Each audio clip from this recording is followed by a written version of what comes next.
हमारी एक प्रैक्टिस है जिसमें हम बोलते हैं अपनी नेगेटिव इमोशन को बोलो shut up, I don't want to listen to you.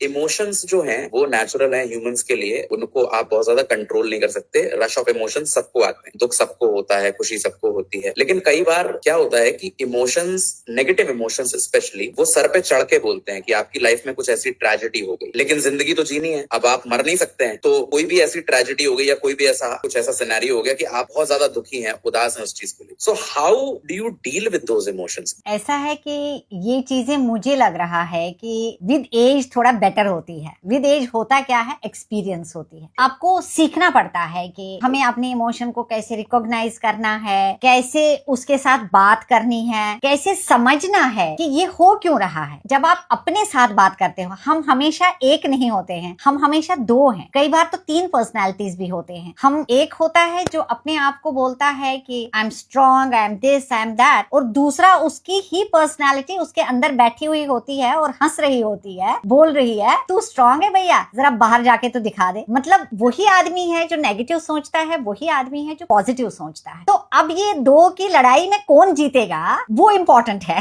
तो हम ये अपने बच्चों को, खास तौर पर नई जनरेशन को, ये स्किल सिखाना पड़ेगा कैसे लड़ना है अपने ही दो पर्सनैलिटीज के साथ, सो दैट पॉजिटिव ऊपर आ जाए और नेगेटिव नीचे चला जाए। It's like using your muscle. आप मसल जितना यूज करोगे उतना वो स्ट्रांग होएगा। और आजकल के बच्चे तो वैसे भी बहुत ही एफिशिएंट है मसल बनाने में। तो अगर फिजिकल मसल बना सकते हो तो मेंटल मसल भी बना सकते हो। और हमारी एक प्रैक्टिस है जिसमें हम बोलते हैं अपनी नेगेटिव इमोशन को बोलो shut up, I don't want to listen to you. After some time वो शट अप हो जाता है, मगर ये है वन टाइप ऑफ इमोशन। लेकिन हम सेम हैंडल नहीं कर सकते हैं उस इमोशन को जो एक्चुअली सीरियस है। किसी ने कोई लाउड वन लूज करा है, वहां पे आप ये चीज नहीं कर सकते। वहां पे आपको उस इमोशन को जीना है। ये हो ही नहीं सकता है कि आप किसी को बोलोगे ना ना ना ना बी पॉजिटिव, तुम्हारा किसी की डेथ हो गई, be positive. How can he be positive? उसका कोई लॉस है, उस गम को जीना है। जब वो उसको जीता है तो स्लोली स्लोली फिर वो एक लेवल पे आ जाता है कि या